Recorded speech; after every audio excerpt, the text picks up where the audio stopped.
Hi, everybody. My name is Pippa, and I am the Managing Director of Retroviral. It's lovely to meet all of you guys. As Rob's alluded to in the introduction, which some of you may have missed, there's been a lot of effort taken this year into crafting the categories and criteria. We sent a survey out to the whole industry and invited a lot of people to participate in giving their feedback.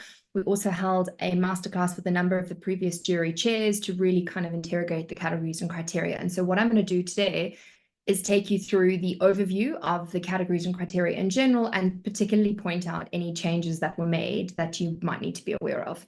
So there are 8 categories, 77 subcategories, judged by 9 panels. Just as an example, for those of you who are entering for the first time, this is what the categories and criteria document looks like. It will be loaded to the Bookmarks website very shortly. Most of, actually all of the information that you need is included in there, including supporting material that you need to add, frequently asked questions, tips and tricks, etc., etc. We've also spent quite a bit of time hyperlinking a lot of the examples of previous winning work. So if you're trying to work out if a category suits your brand or your entry, you might find that referencing previous work is helpful. So some of the critical things from our side is that there are 3 specific criteria that are used to judge.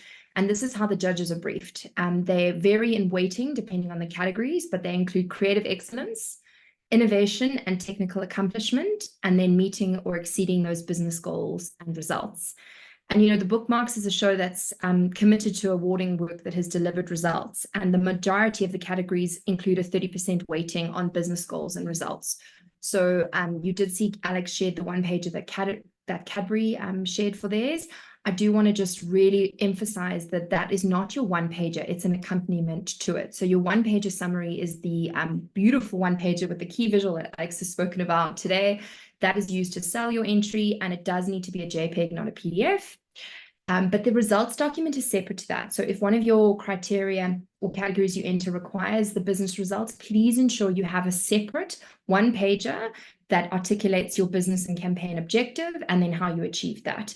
Certain categories would obviously require more results. Thinking of communities as an example, that includes a lot of the social stuff. We're really looking for production, media budgets, KPIs, etc. So don't be shy where you can, without NDAs, give us more information. Please do.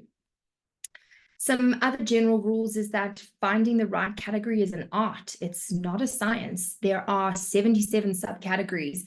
It would take me hours to sit with each of you to determine which one I think is best. Sometimes it will be relevant for more than one category. So I would encourage you guys to spend some time really reading through the categories that are available, because you will know your category and your brand best. Consider not only what fits your entry, but also what the criteria is going to be judged against. If business results, for example, is one of the highest weightings, and you've got a very creative, innovative piece that didn't demonstrate results, you might want to not enter it into that specific category because the weighting is going to be higher against the business results. You can, of course, enter as many categories as you wish, but Alex very, very clearly said, you know, sometimes that's to your detriment if we see it almost the exact same entry without any specific crafting. So where you can edit your one pager versus your case study video, we would encourage you to do that. It's likely to be judged by different juries, but on the off chance that it's the same jury, they may want to see a crafted entry specific to the category that you've entered. And yeah, study that criteria quite carefully. So starting with the first category, this is platforms. So work in this category demonstrates how a digital platform was used as a marketing initiative to enhance customer experience for business results. So the category criteria here is slightly higher on the innovation and technical accomplishment. So this is one where obviously we do require your business goals and results to be shared through that one-page results document, but we are looking for you to be creative and technical and show us that. Some critical things that have changed in this category is naming of 2 of them. What was called web apps is now called software services and platforms, and what was called brand system or brand file is now called internal business platforms. So if you've entered those in the past and you're a bit confused, that's why. This panel is judged by 2 different panels depending on the sub criteria. One is builders and the other is innovative engineers.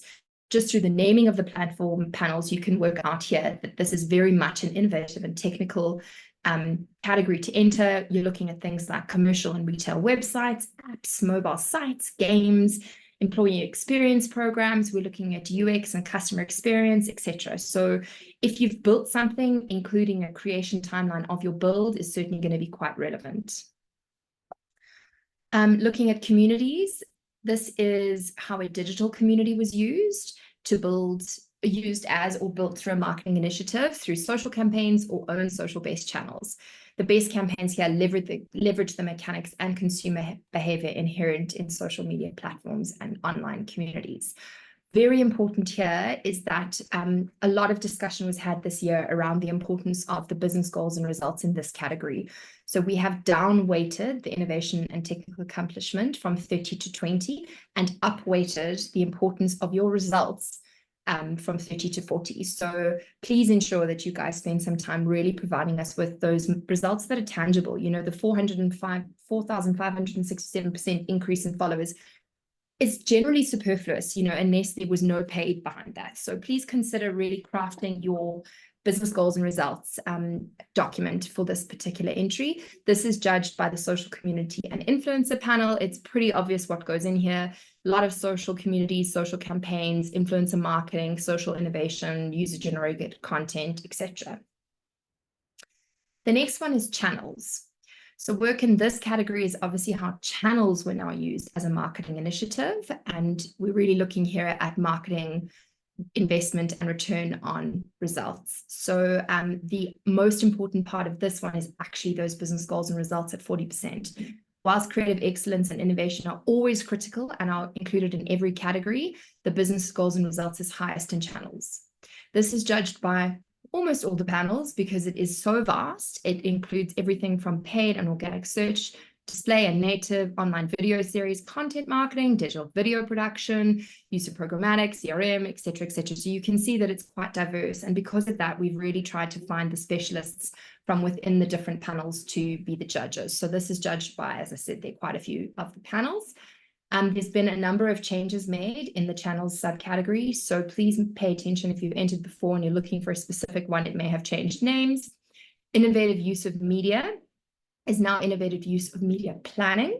The descriptions are all included in that document so you can familiarize yourself with what's there. Online video is now digital video production, just to avoid confusion with online video series, which is actually a different channel. And podcasts and audio streaming is now podcasts live streaming and audio streaming. Very important too is that we did find that there were two panels judging online video series and digital video that weren't in the correct place. So we've moved online video series to marketers and digital video production to the marketers panel. And then the last key change here is that digital out of home is going to be included as the as an example of use of programmatic media. So for those of you who have done fantastic stuff in the DOOH space, please consider entering it into the use of programmatic media. It's a fantastic category for you, and it wasn't specifically called out in the past. Okay, emerging digital tech and channels is really the one where we want to encourage you to share your creative, technical, innovative work that may not have had any results. And because of that, we've actually removed the meeting or exceeding business goals and results as a criteria completely. So if you've done something really cool for a client, it may have been, you know, a proactive idea that had no budget. It may have not really done very well, but you feel like it was extremely creative and it demonstrates innovation and technical accomplishment. This is the category for you to enter. You do not need to supply results. It's completely optional. And it is obviously very cool to share a lot of the new and emerging digital work that people are doing. And the Bookmarks really celebrates that. So if you've got something that's in that space, this is the category to enter. It's judged by the innovative engineers and the marketers. And it includes really cool stuff like virtual reality, augmented reality, Internet of Things, AI, etc. So fantastic place for innovation. And we're hoping to see more and more entries in here. One of the other things was second screens are no longer really that innovative. So we've moved them out of the emerging category into just the campaign category. So second screen, if you want to enter that, it's now shifted into a completely different category. And then publishing. So publishing is very specific as a category, and obviously it's quite limited to publishers in general. So it's important to note the description change. And for those of you who are in publishing on the call, there's an enormous amount of input from a lot of people into this category. The description has changed, and it's very important to note this because it's actually been widened. So it's individual, team, or publisher entries for excellence in online publishing. And then the critical thing here is that the category is not only for content published in accordance with the press code, which is what it was previously. It's also for commercial sites. So previously, it did specify that it was only for non-paid, non-commercial content. This has changed. If you have a commercial site that you would like to enter into publishing, you may do that now. So please familiarize yourself, particularly agencies and brands who may have done that and thought, well, I can't enter publishing. You actually can. Results are obviously very important in this category. So definitely focusing on that. We've changed one of the names. And this is where quite a lot of the work has been done. Pub 02 was called Specialist Sites or Features. It's now called Custom Publishing or Niche. And the reason for that is because the Pub 01, if you look on the right-hand side, was for mass appeal. And that's with 1 million or more page views. We didn't really have a specific category for niche. And because we want to encourage as many people to enter categories with brilliant work as possible, we've now created a custom publishing niche, which is obviously up to 1 million page views. You know, if you're a very small bespoke brand or campaign and you've got, 20,000 users, you can still enter it. It doesn't have to be this massive, site or campaign. So that's a really fantastic, and we're quite excited to see some new entries coming in there. And then within publisher monetization, we've actually included native advertising too, as well as all the other formats. So something to consider. This is quite a broad category. So we're looking at, everything, basically: publishers' sites, publishers' specialist sites, emails, newsletters, social content for publishers and campaigns, live events, innovation, etc. So a lot of similarity with the other categories. But again, this is, for specialist entries in online publishing. Campaign is such a fantastic one, and we get an enormous amount of entries. And the reason this is so great is we're really looking for creative excellence in the campaign category. So it's weighted the highest, but it is important that you also submit your business results with this category. We're looking for innovation, we're looking for creativity, but we're really looking for return on investment too. So, you really need to craft these entries. We get an enormous amount of entries in this panel. It's judged by marketers and performance marketing, and it's by far one of the highest subscribed. So you are going to be up against a lot of entries. So really craft that entry. Take Alex's learnings today to heart and put a lot of effort into your case study, into your one-pager, your results, etc. This includes everything from, campaign strategy to integrated campaigns, mobile campaigns, mixed media campaigns, breakthrough on a budget, branded content. It's a really vast subcategory. So there's a lot to consider here. Craft is really fantastic. It's all around technical artistry. It's really about flawless design, masterful execution, outstanding user experience, and it's judging the work. It's a very important category for innovation and technical accomplishment, and so it does not require you to produce any results. It's, again, really looking for you to supply us with creativity and digital excellence, and we're not necessarily looking for any results to support this one. So there's only 2 categories in the bookmarks that you do not have to supply that results document. It's the emerging tech and craft. One of the biggest changes within judging this year is that the marketing panel had 19 subcategories to judge, which we felt was obviously, untenable for the average person and judge to find that amount of time. So what we've done is, where there is a craft within the marketing space, we've separated that out into a marketing craft panel.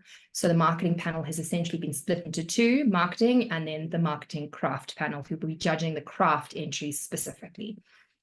This is copywriting, research, interface design, software, coding, UX, social media, etc.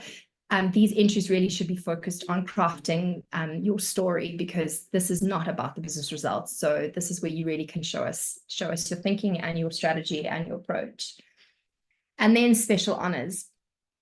So special honors has had a couple of changes this year, and I'm going to go through them all. But one of the main things to note is obviously the time period where we're looking. So 1st of March last year to 29th of Feb this year.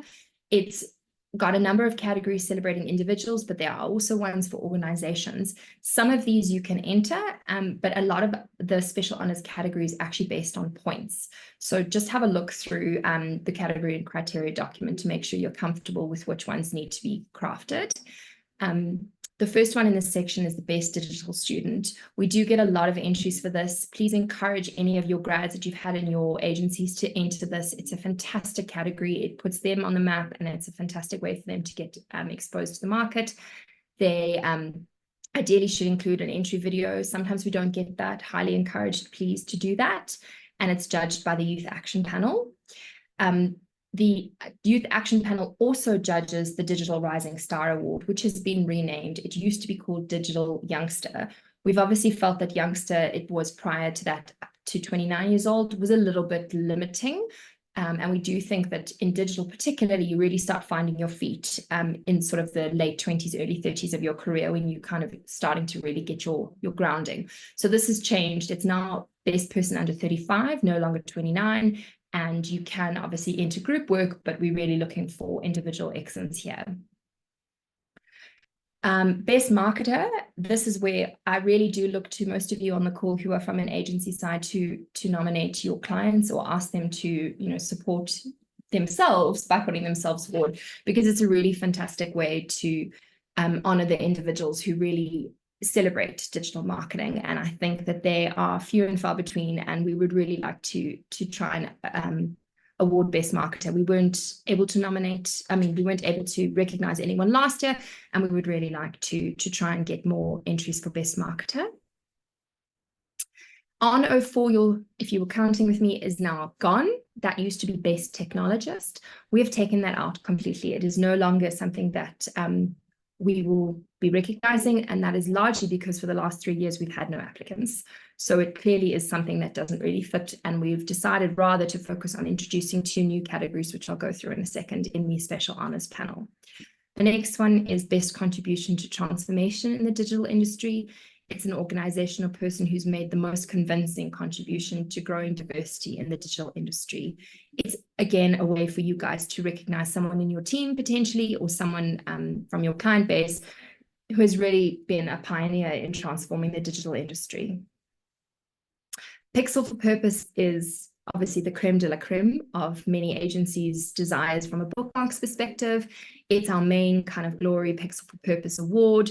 It's really recognizing work that's had a significant positive impact and reflects long-term sustainable change. And we've always got a number of entries in this category, and I hope to see some more this year. Very important with Pixel for Purpose is that even though it's potentially quite creative, it really does need a results document to support it. Best individual contribution to digital marketing remains the same as last year. It's someone who's really delivered innovative thinking to the digital industry and is driving our industry forward. This could be, anyone from a red and yellow type organization, someone who's contributed with really fantastic initiatives that have helped transform digital marketing. It doesn't necessarily have to be someone from an agency or a client. It could be someone from a third party sort of organization that's really pushing digital marketing forward in South Africa. Then best direct brand or online business remains the same as it was last year. This is really where we're looking at the You Cooks, One Day Onlys, Yuppie Chefs of the world. And I think there are more and more of these each day. So it's a really nice opportunity to enter digital businesses that were born and bred in digital and recognizing them. And then these ones are all in the special honors category, but the importance here is that they're not actually judged by the special honors committee. They are done purely based on points earned in the Bookmark Awards. The brand new 2 categories in this special honors category are best creative, which we're incredibly excited to introduce, which will be based on the creative who's been obviously recognized the most based on winning work in the Bookmarks this year, so in the 2024 season. So really excited to now announce our best creative every year. We also have introduced for the very first time a Lifetime Achievement Award, and it will be based on career performance, and it obviously does not require an agency to enter or a client or a person to enter. These will be based on a panel that's been put together in conjunction with the IAB, the Bookmarks Committee, and some of the team from the Lurries. So it's a completely separate category, and it doesn't require any entering. Digital brand of the year, publisher, and digital agency are the same as they were previously. And then just some important notes in case that hasn't been stipulated enough. The results document is really critical. It's often missing. People generally just upload the one pager, and because there might be 3 or 4 key stats listed on there, they consider that to be the results document. It is not. It is a separate document, and it is critical for every category except for emerging tech and craft. If you don't attach that, it actually is flagged on the system, and it does mean that your entry will be incomplete. So please ensure that, for those of you entering, you're considering the one pager and the results document as 2 separate documents. The other thing is uploading your correct media. I feel like it's a bit of an obvious one, but the number of times we've had to go back to people and say, your entry is for Dentine, but your media is for Heineken, as an example. Please just pay a little bit of attention to loading your correct media. On that note, though, you cannot have your agency name in any media or any document, because judging for the bookmarks is done completely anonymously. So it can't appear in the saved file name. It cannot appear as a logo on a case study. It needs to be completely agnostic of your agency name. You do have the opportunity to enter your agency credits in the portal to ensure that we obviously recognize the team and the people involved, but your judging needs to be done anonymously. So your one pages, it is preferable not to have your agency logo on it. So using the Game On example, you can have the VW logo, but ideally not the Ogilvy logo, because it takes the anonymity out.